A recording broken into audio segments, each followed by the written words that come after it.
Bismillahirrahmanirrahim. Assalamualaikum warahmatullahi wabarakatuh. Waalaikumsalam warahmatullahi wabarakatuh. Bapak dan Ibu, sahabat guru SD Negeri Cijaha yang saya hormati, alhamdulillah pada hari ini kita kumpul dalam kegiatan Kombel ya, komunitas belajar di SD Cijaha. Semoga kita sehat dan bisa melaksanakan tugas prosesi ini hingga sampai selesai. Dan pada hari ini kebetulan terima kasih kepada MC sebagai leader dari kegiatan ini. Semoga bisa sukses Bu Dede ini ya. Mengapa? Karena bagaimanapun juga Kombel ini adalah harga mati, artinya kewajiban kita sebagai insan pendidik untuk melaksanakan kegiatan rutinitas yang pada hari ini mungkin kegiatan di minggu terakhir ya, hari Sabtu ini. Dan dalam tema hari ini yaitu merancang program berdasarkan aset modal, yang mana Bapak dan Ibu kita perlu ada pemetaan aset yang berbeda ya. Pemetaan aset baik aset bergerak, tidak bergerak, aset yang kelihatan atau tidak langsung kelihatan, yang berhubungan dengan sekolah kita, termasuk di dalamnya perpajakan kan, aset di dalamnya pajak dan segala macam. Nah itu harus dipetakan, harus kita paham juga mengerti tentang aset yang dimiliki oleh instansi atau institusi daripada sekolah ini. Mengapa? Sebab ini harus dipetakan dan harus istilahnya harus direalisasikan serta dilaksanakan sebagaimana yang kita miliki. Nah di sini ada aset modal itu di dalamnya tentang manusia, sosial, politik, agama, ya fisik dan non fisik. Artinya ada yang kelihatan langsung dan tidak kelihatan langsung. Itu merupakan pokok bahasan hari ini yang harus dipetakan hingga sampai tuntas. Dan kepada sahabat rekan guru, semoga bisa mengikutinya dan tetap semangat kita berdedikasi terhadap bangsa dan negara dan institusi sekolah ini. Terima kasih MC yang sudah istilahnya menjadikan leader dari kegiatan ini.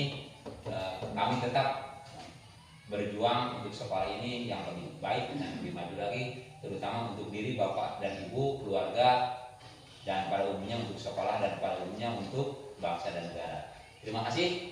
Semoga kegiatan ini berjalan lancar. Allah mendukung kita. Wassalamualaikum warahmatullahi wabarakatuh. Terima kasih banyak kepada Bapak Kepala Sekolah yang telah memberikan arahannya, penjelasannya khusus untuk kegiatan hari ini. Tidak apa-apa, kita lanjutkan saja ya. Ya. Selanjutnya, mari kita bahas bersama-sama. Yang pertama dimulai dari membuat pertanyaan utama. Maksud pertanyaan utama di sini permasalahan yang kita alami. Apa yang ingin kita capai? Apakah dimulai dari kelas 1 dulu? Misalkan kelas 1 ingin pembelajaran siswanya itu sulit paham, misalkan. Atau misal terlalu aktif dan interaktif, terlalu aktif. Kelas 2 permasalahannya berbeda. Kelas 3 mungkin saja bisa siswa sulit memahami materi yang diberikan. Kelas 4 misalkan ingin pembelajaran itu menyenangkan supaya dapat diikuti oleh semua siswa. Kelas 5 pokok permasalahannya misalkan ingin siswa itu memiliki jiwa kepemimpinan, misal seperti itu. Apa ada yang ingin dibahas kali ini untuk program kita, untuk merancang program permasalahan apa yang kita hadapi? Benar. Apakah ada? Misal di kelas 6, kelas 1, jadi bisa kita rancang bersama-sama. Harus. Tidak ada. Mungkin ada yang lain? Bagus. Problematik di ruangan di kelas. Nah di kelas 1 tidak ada yang lebih ya deh. Oh iya. No problem. Berarti aman ya? Ya berarti aman. Pembelajarannya berarti aman. Nah untuk di kelas 5 ada tambahan. Kebetulan sekarang kita akan menghadapi ANBK, Asesmen Nasional. Anak itu untuk pembelajaran di kelas tentu kan jarang menggunakan IT. Meskipun yang pertama difasilitasi oleh orang tuanya, yang kedua di sekolah juga ada smartboard dan lain sebagainya. Tapi untuk pembelajaran berbasis IT, Chromebook kita sudah punya, bisa bisa digunakan. Nah, berhubung kita akan melaksanakan asesmen nasional berbasis komputer, nah di sini saya akan merancang satu pertanyaan, membuat suatu permasalahan ya, merancang satu pertanyaan.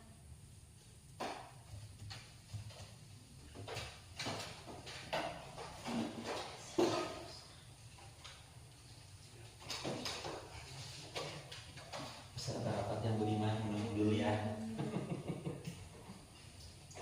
Nah, ini satu permasalahan utama karena memang di sekolah kita kan akan menghadapi IMBK dan pemahaman literasi siswa itu masih kurang. Untuk numerasi sedang berjalan, anak-anak sudah mulai membaca 15 menit sebelum belajar. Jadi meskipun masih kurang, tapi sudah ada progres, sudah ada proses.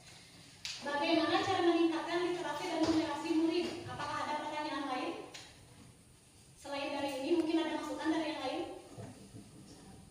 Bu Yuti, Tentang literasi dan numerasi, karena kebetulan itu ya, ini sebenarnya bisa juga diberdayakan untuk kelas bawah. Kelas bawah kan masih membacanya masih dalam tahap yang ringan. Bisa literasi dan numerasinya juga mungkin saja bisa berbeda bentuk. Jika di kelas atas membaca, nah jika di kelas bawah mungkin berbeda lagi literasi dan numerasinya. Numerasi di kelas atas mungkin bisa dengan pemberian soal itu lebih banyak membuat soal cerita, apalagi di matematika. Jadi soal soalnya kan tidak berbentuk spesifik gitu, jadi soal cerita gitu. Jadi bisa kan dengan kalau soal cerita kan anak itu tidak hanya menjawab soal dengan mudah gitu, tapi kan ada pemikirannya gitu. Jadi bisa dipakai logika gitu. Jadi kalau terbiasa menggunakan soal cerita, siswa akan terbiasa juga numerasinya akan meningkat mungkin gitu. Tapi itu pernah saya sekarang sering menggunakan soal cerita numerasi itu, jadi ada peningkatan gitu siswa itu. Oh, jadi caranya seperti ini. Jadi anak itu dalam pengerjaan soal pengerjaan soal itu ada tantangannya gitu. Kan kalau soal numerasi beda dengan soal yang biasa. Iya. Kalau biasa mah kan tinggal menjawab gitu. Kalau soal cerita mah kan bagaimana gitu. Pikirkan dulu. Diketahuinya bagaimana, penjelasannya bagaimana gitu. Ya, baik, terima kasih banyak Bu Siti. Berarti itu masuk tindakan ya. Salah satu caranya tindakan yang akan kita lakukan itu dengan memberikan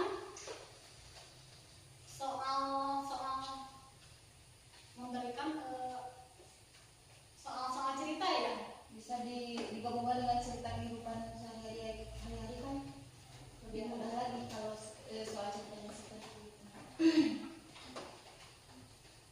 Yang digabungkan dengan kehidupan sehari-hari, soal memberikan soal cerita yang digabungkan dengan kehidupan sehari-hari siswa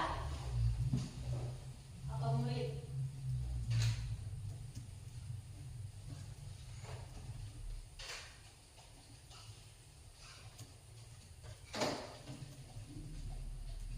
Bisa ini ya. Ini untuk tindakannya. Kemudian ada lagi selain dari ini, bagaimana cara meningkatkan literasi dan numerasi murid? ada Bu. Jadi pada prinsipnya kita sebagai komunitas belajar di SD 3K, para guru atau sahabat guru, satu untuk di kelas dasar atau kelas 1, 2, 3 itu lebih kepada menunjukkan sebuah benda yang disebutkan anak untuk dituliskan dan disebutkan artinya untuk pembenaran kata. Terus untuk kelas-kelas tinggi juga bisa sifatnya bercerita tentang pengalaman sehari-hari yang dihubungkan ke dalam bahasa tulis. Anak bisa bercerita, atau mungkin bisa sekarang dari YouTube, dari TikTok, anak bercerita tentang isi TikTok atau isi YouTube. Nah, itu bentuk-bentuk kegiatan kita tentang remunerasi yang kita garap pada hari ini. Jadi sebetulnya rekan dan sahabat guru itu banyak hal-hal yang bisa dimunculkan ke dalam publikasi tiap hari. Artinya bagaimana anak piawai, sebab rata-rata kemampuan anak Indonesia itu bisa membaca tapi tidak bisa mengartikan, melihat isi bacaan atau cerita tapi tidak bisa memberi komentar. kita memang mempunyai permasalahan itu berdasarkan tingkat kemampuan anak yang dapat dibilang tidak cukup ya, dapat dibilang rendah. Otomatis kita tahu kekurangannya, namun demikian setidaknya harus ada proses yang namanya bertanya kepada siswa atau mencari tahu apa penyebabnya, kenapa siswa tersebut bisa malas membaca atau tidak bisa memahami kalimat, memahami suatu kalimat, memahami inti permasalahan. Nah, untuk melibatkan suara pilihannya berarti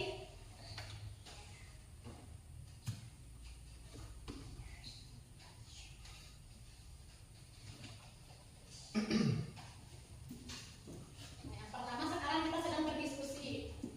Yang kedua,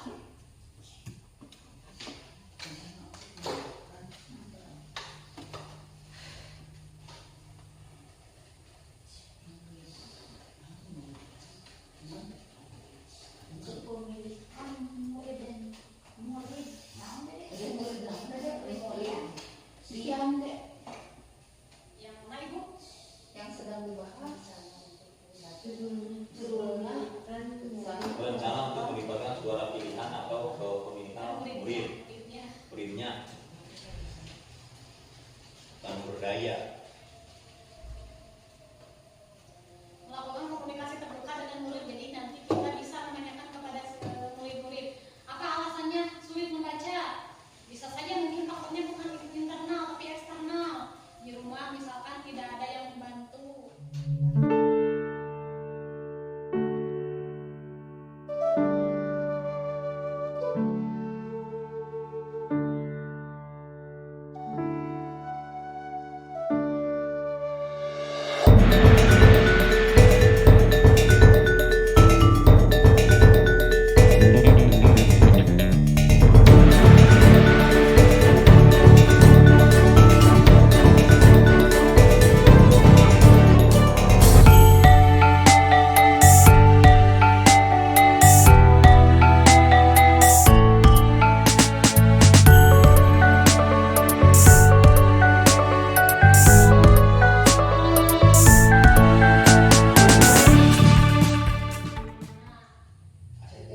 Jadi ada dua yang untuk sementara ada dua. Jika ada tambahan dari Bapak Ibu silahkan. Yang pertama, situasinya seperti apa? Apakah yang nyaman? Apakah yang kondusif? Apakah yang sepi? Apakah yang ramai? Kemudian jenis kegiatannya, jenisnya yang seperti apa? Apakah jenisnya itu kegiatan berkelompok atau misalkan individu atau proyek? Nah, bisa seperti itu. Kalau situasi kegiatan Bu Deren itu lebih kepada aktualisasi. Tadi itu kan kegiatan yang ada produk gitu. Jadi menghasilkan sebuah produk dengan benda nyata biasanya anak itu lebih oke, lebih senang kan? Itu tidak. Dengan biasa dengan ceramah kan tidak. Tapi anak ada proyek, betul tidak? Yang bernuansa ke proyek itu pasti anak itu akan lebih senang sampai keseharian penuh. Sampai lupa akan waktu. Anak itu kalau ke dalam proyek itu akan seperti itu. Nah, terus situasi belajar lain itu yang poin pertama selain bermain itu ada situasi itu situasi yang ikhlas sebetulnya. Kalau situasi yang ikhlas itu yang dibuat enjoy, itu yang dibuat humoris, yang dibuat anak itu larut di dalamnya kan. Artinya anak itu tidak berasa bahwa ini adalah dalam kegiatan belajar. Padahal situasinya bermain, padahal di dalamnya itu belajar untuk menghasilkan kemampuan literatur anak, kemampuan karya anak, itu kan, betul kan? Jadi untuk kegiatan berbasis proyek Iya. mungkin kita akan menyelipkan di dalamnya, menyelipkan untuk meningkatkan Literasi, ya. siswa. Iya. Terima kasih banyak Bapak atas sarannya. Jadi merancang kegiatan berbasis proyek. Kemudian tadi yang Ibu sampaikan belajar sambil bermain serta memotivasi murid dalam kesehariannya. Ada tambahan satu dari saya,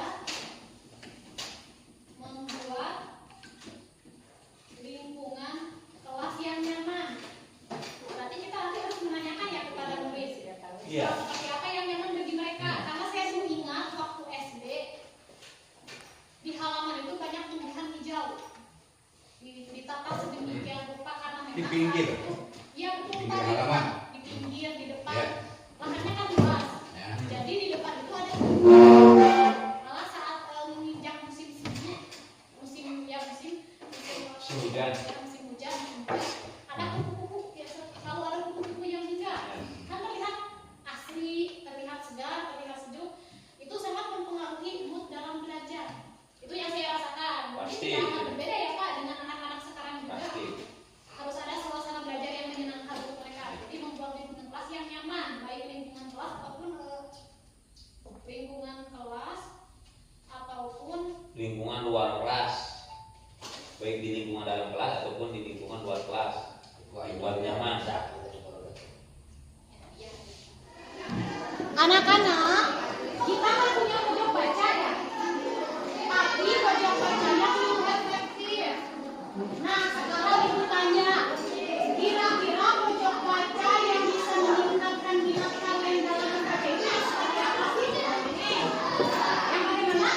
Tapi ada banyak buku cerita. Nanti kita cari di perpus ya, orang iman di sini.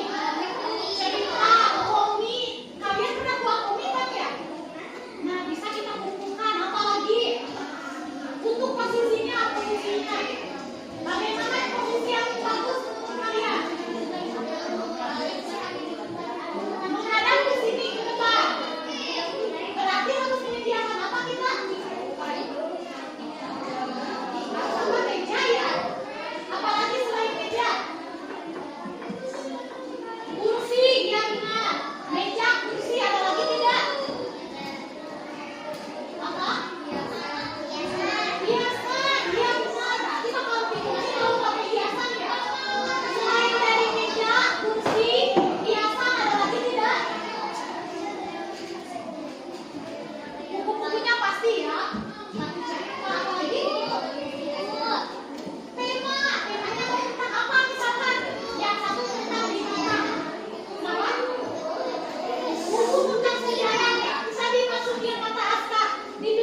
kelas yang sebelah lagi dibuat pojok baca? Boleh. Nah, seperti apa? Agar pojok bacanya itu nyaman untuk kalian. Kalian dihias, terus apa lagi? Banyak. Masa banyak makanan kan kalau yang perpustakaan juga tidak boleh baca sambil makan. Tidak boleh makan di perpustakaan. Nah, seperti apa? Ya sunyi itu kan tempatnya udah ada. Kalau kita hias buat pojok baca, terus nyamannya kalian itu seperti apa untuk membacanya? Apa dicat, apalagi dihias, dilukis tempatnya, terus Minimalis. apa? Lihat seperti apa? Kalau kita buat di kelas yang sebelahnya, kita buat pojok baca kan itu bukunya sudah ada. Bukunya sudah ada kan bukunya kita hias lagi, hias ininya.